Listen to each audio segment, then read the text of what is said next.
This video is based on Ling Shan Hermit's work Who Decides Your Happiness? A Beggar's Story. All rights reserved. Any infringement will be pursued. Let me share a story about a beggar. In the beginning, he simply sat every day at the entrance of a New York subway station, with an old felt hat turned upside down in front of him, waiting for people's alms.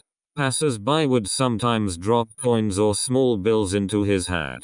Most people, however, hurriedly walked past him. Despite only receiving spare change, it was enough for him to buy some bread to survive. The life of the beggar continued in this dull, uneventful manner, peacefully coexisting with those who rushed down the subway tunnel. This situation lasted until the appearance of a person who would eventually become a source of love and resentment for the beggar. One day, a well-dressed passerby put $100 into his hat.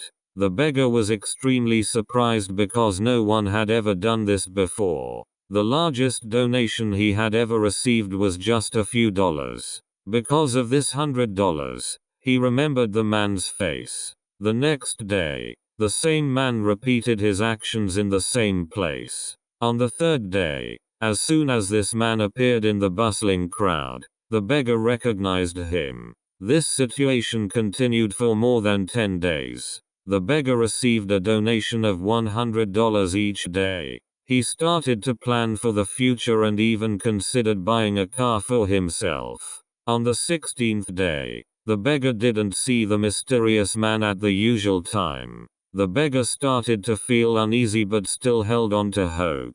He told himself, perhaps he is sick, so he couldn't come and give me the money on time. He will appear tomorrow. No need to worry. Everything will be fine. The next day, from the morning on, the beggar stared in the direction he expected the man to come from, practically straining his eyes. But by the end of the workday, the man still hadn't appeared. The beggar began to break down. How could he do this? How could he be so irresponsible? What can we learn from this story?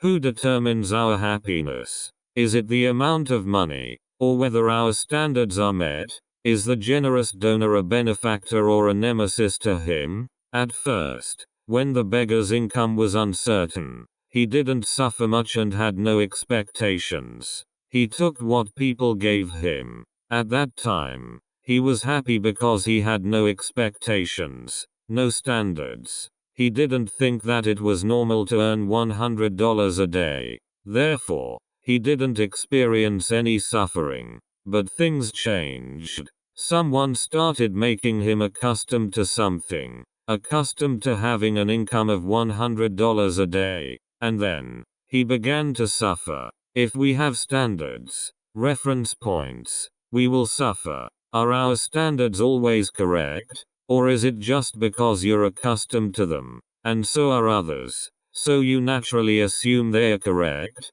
Some standards are self-made, such as the type of tea you must drink, the brand of underwear you must wear. Others are socially constructed, like the shared belief that we must wear clothes when we go out. Although no one tells you every day that you must wear clothes, you won't forget to do so because it's our common standard. We submit to these standards that seem like truths. But if you lived 10,000 years ago, the standard might be not to wear clothes. Everyone would be bare-bottomed, chasing mammoths. And if you wore clothes, you'd be the one ridiculed. Our standards are that uncertain. Don't think you're different from the beggar. In fact, we're very much alike. We suffer over an 55 backpack because others have it. So we also feel we must have it, that it's the norm. This is the standard for some people. We would also fret about becoming millionaires because we used to be billionaires. People accustomed to being billionaires naturally consider it normal to be billionaires. This shows that we're no different from the beggar. We are both driven by habits, influenced by standards, and unable to accept change, especially changes for the worse. However, one of the core tenets of Buddhism is impermanence, which means change, for better or worse. If you don't understand impermanence, you'll suffer. If the beggar understood impermanence, he would know that not every day someone would give him $100. Thus, on days without $100, he would remain calm. Buddhism does not ask you not to accept $100, but that you won't be upset when it's not there. You need to make yourself without standards. As Master Acho has said, do not expect when you have nothing. Do not reject when it comes. Do not regret when it's lost. This is the way it is.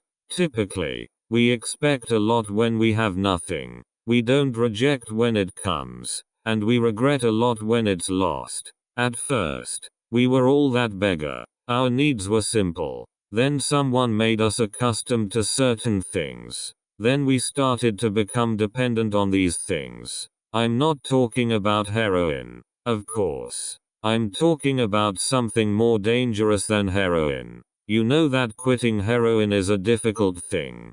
Quitting other habits is just as hard. Once you get used to something, you'll have standards. You will take your habits as standards, and then, you'll suffer. But before you can be without standards, you must have standards. You need to know what should be done and what should not. If you have no standards from the beginning, you will never be without standards.